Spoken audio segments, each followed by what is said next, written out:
salario a los cosecheros del algodón que en ese entonces pululaban.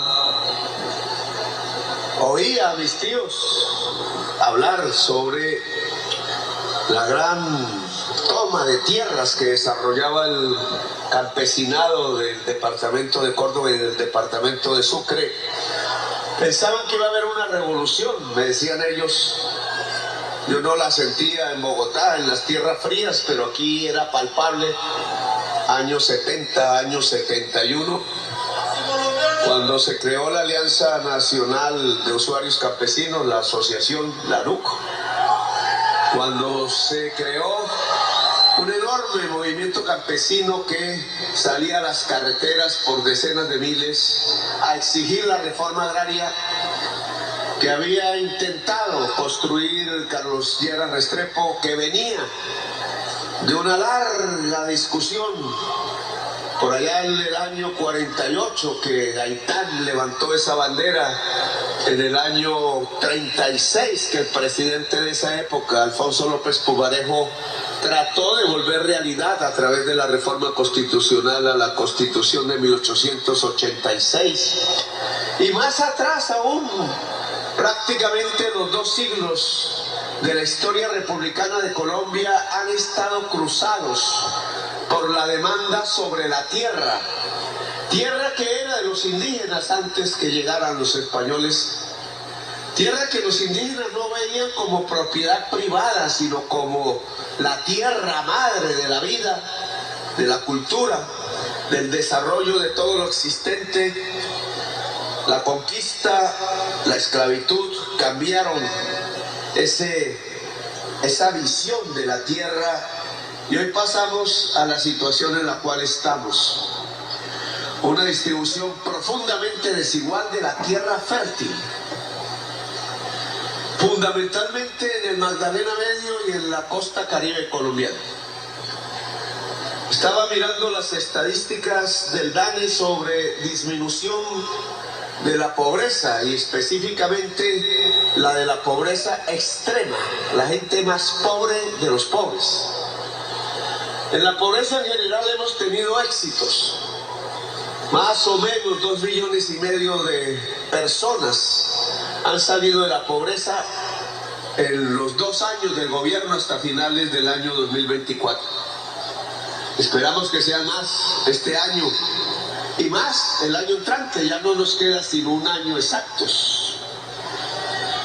Pero indudablemente, si no pasa nada anómalo y hay gente que quiere que pase, desfinanciarnos, quitarnos las posibilidades, tumbar decretos, tumbar leyes, congelar leyes como la pensional, cuando se ha aprobado 2 veces en el Congreso de la República.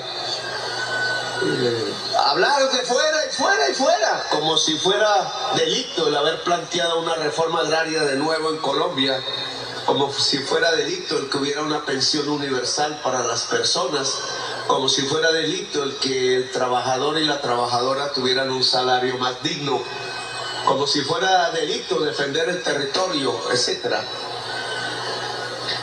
Pero esas estadísticas que nos muestran una disminución sustancial de la pobreza en general, es más débil cuando hablamos de los pobres, los más pobres de los pobres, la pobreza extrema. Y aunque la prensa no dedica mucho su tiempo a este tipo de análisis, yo me puse a mirar el cuadro de la disminución de la pobreza extrema que en la mayoría de los municipios hemos logrado, pero hay unos que no, hay unos que aumentan. Y ese análisis le permite a uno unas conclusiones, una política pública, rehacerla o volverla más profunda. Estuve mirando en las 2 vertientes, por el lado de las ciudades y por el lado de los campos, que llaman rurales y cabeceras dispersas, aldeas, corregimientos, etc. Por el lado de las ciudades es interesante el análisis.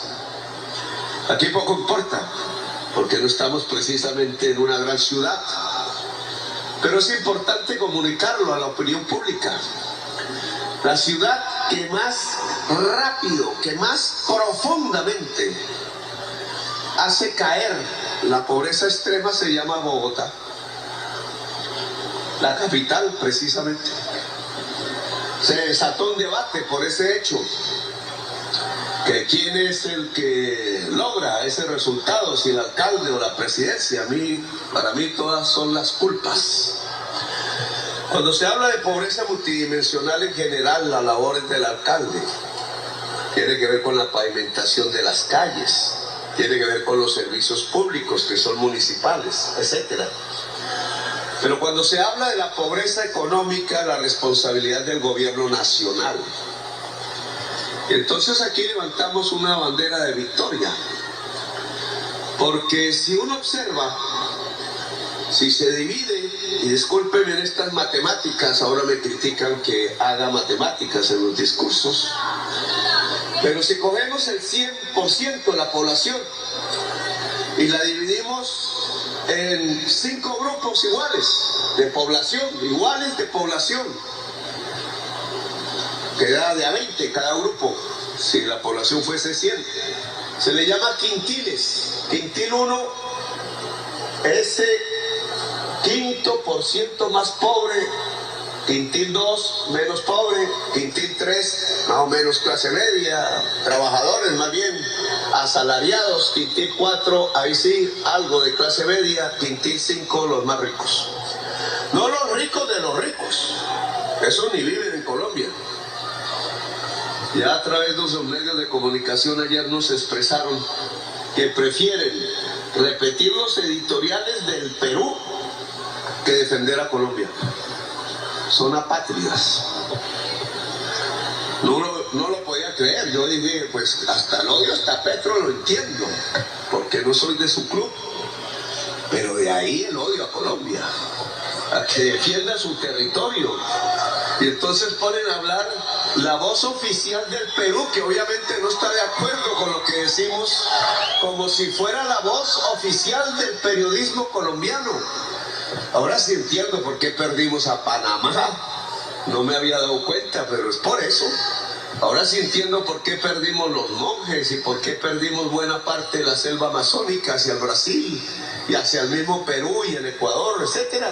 Ahora sí entiendo por qué perdimos el mar de San Andrés.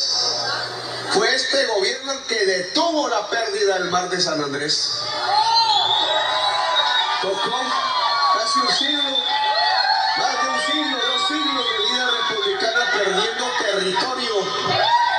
Y solo hasta este gobierno es que detenemos la pérdida del territorio. Y ahora nos insultan desde la prensa colombiana porque lo estamos haciendo. Pero vuelvo al tema.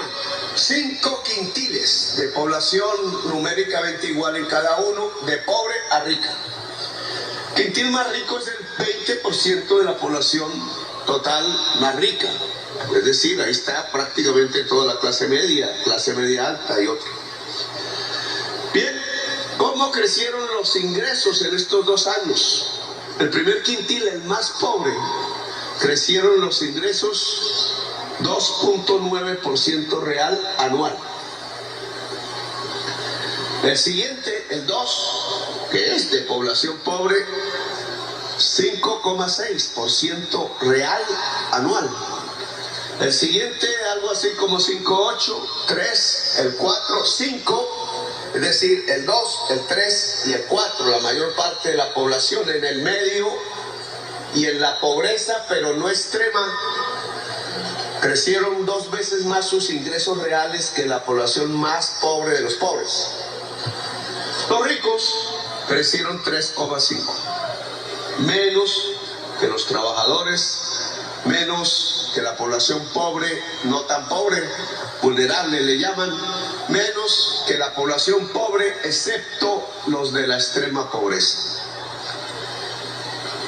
Eso significa una cosa que la prensa no analizó, ni los analistas del neoliberalismo, y es que creció mucho el estrato, no el estrato, sino el quintil 2, el quintil 3 y el quintil 4, 3/5 partes de la población ahí metidas, porque elevamos el salario mínimo.